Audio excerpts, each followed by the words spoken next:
Magandang araw mga kaibigan. Bigyan natin ng reaction opinion itong post ng 28, title, Lehitimong Blue Ribbon Chair. Patuloy ang usapin sa Senado matapos ang magkahiwalay na pag-angkin sa pamumuno ng Blue Ribbon Committee.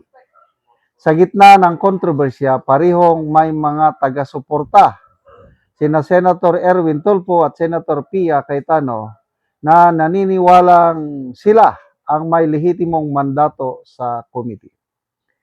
Iginiit ng kampo ni Senator Tulfo na siya ang kinikilalang chairperson sa ilalim ng bagong reorganisasyon ng Senado, habang nanindigan naman ang kabilang panig sa kanilang interpretasyon ng mga umiiral na patakaran at proseso. Sa inyong pananaw, ito na, survey ito.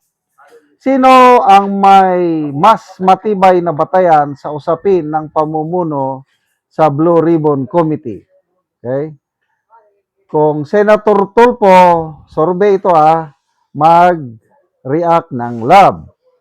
Kung Senator Pia, mag-react ng yung shock, na shock. So tingnan natin ang resulta. Ako, bumoto ako, shock. Pia Cayetano ako eh. So ilan ang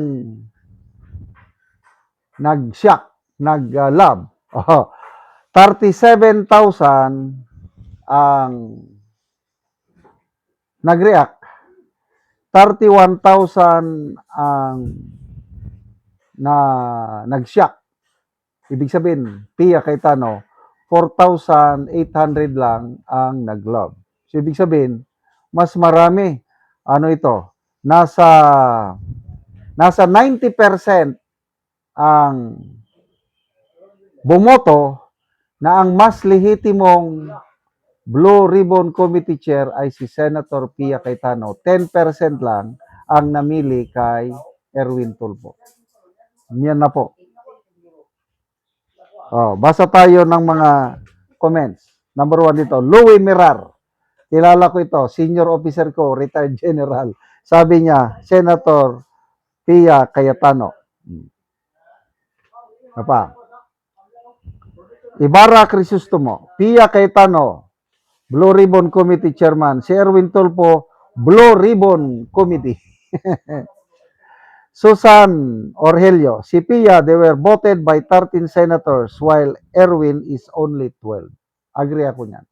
Kahit nga sa nag-survey ang Daily Tribune, ganyan din. Nagkakagulo ang leadership ng Senado. Kung boboto ka ngayon, kung daanin sa eleksyon, taong bayan ang mamili ng Senate President, sino ang iboboto mo? Daily Tribune. 65% sa bumoto sa Daily Tribune na post kanina, pinipili nila, binoto nila si Senator Cayetano. 20% lang ang pumili kay Gatchalian, 15% yung undecided. Kaya ang nakakarami ang public perception, pabor na pabor dito sa grupo ni Senator Alan Peter Cayetano. Then of course, dito na rin sa BRC, panalo si Senator Pia. Norberto Liopar, si Pia Cayetano ang legitimate according to the Constitution.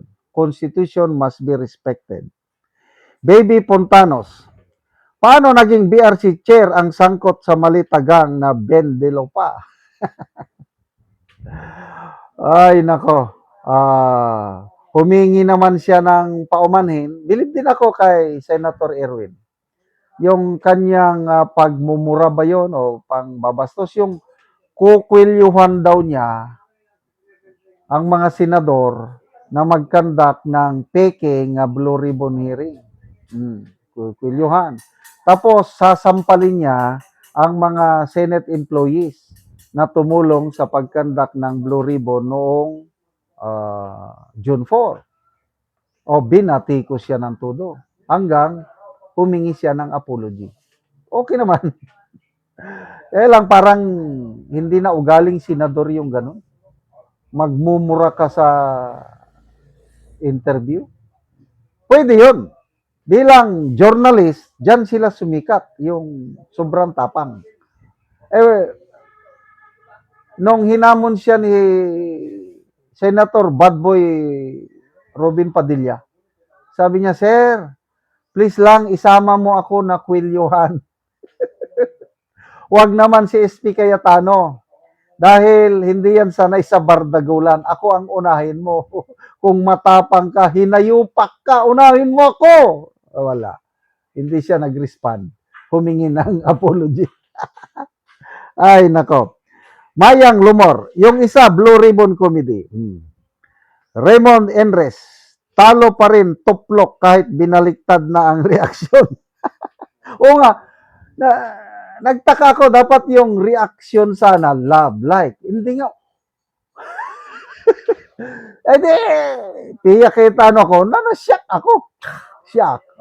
90% pa rin. Nico Jacob, si Erwin ang red ribbon, si Pia naman ang blue ribbon. Speaking of blue ribbon, ang origin pala niyan according to Attorney Baligod. Bakit yung Committee on Public Accountability sa Senado tinawag na blue ribbon? Nagsimula pala yan 16th century sa France nung knight, yung may mga kabalyero, knight in shining armor. Nagkakaroon ng competition ang mga knights. Yung mga palaging nananalo, ang kanilang mga insignias are in blue. Signifying yung blue, cordon blue, signifies excellent integrity, wisdom, respect, and everything. Kaya pala ang blue ribbon, yan ang pinakamatinik na committee sa Senado. Kaya sabi ni Attorney Baligod sa kanyang post, ang chairman ko ng blue ribbon, hindi ka man lang mahiya. Alamin mo ang history ng committee kung saan nagmula yung blue ribbon. Nasaan ang iyong integrity, excellence, wisdom, and everything. Mangungwilyo ka ng parehas mong senador, sasampalin mo ang mga nakakaya, di ba? So, hindi nyo maluloko ang taong bayan ngayon. Alam namin kung sino ang legitimate. SP Cayetano, legitimate SP. Si Senator Pia, legitimate DRC chairman. Ganun lang yun kasimple. Salamat mga kaibigan sa inyong pagsubaybay sa channel nito. Nakakatulong kayo ng malaki sa tribong Talandig ng Bukidnon dahil ang income natin sa channel nito is pantulong po sa tribo. Namimigay tayo ng libreng yero at pako para makapagpatayo sila ng mas maayos na tirahan. Panoorin nyo ang video nito. Karon mo na niyang matagaan og yero si tatay. Kung sa naghatag ayan sa aning sin. O si tatay.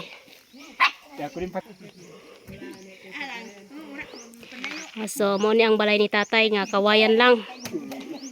So makita gyud nimo nga salamat gyud sa natagaan gyud siya yero among tagaan. Nga naisdan among atop.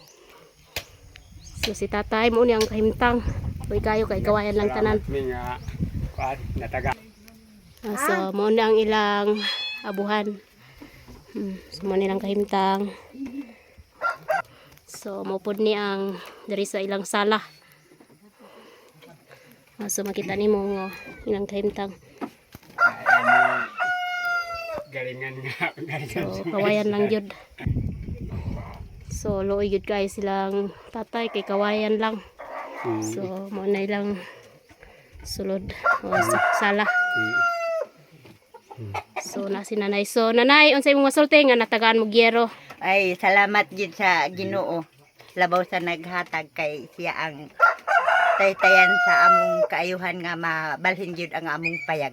Oo, so makapuli na gyud mo og atop, nay. Makapuli na mi. So pila na ni katuig, nay?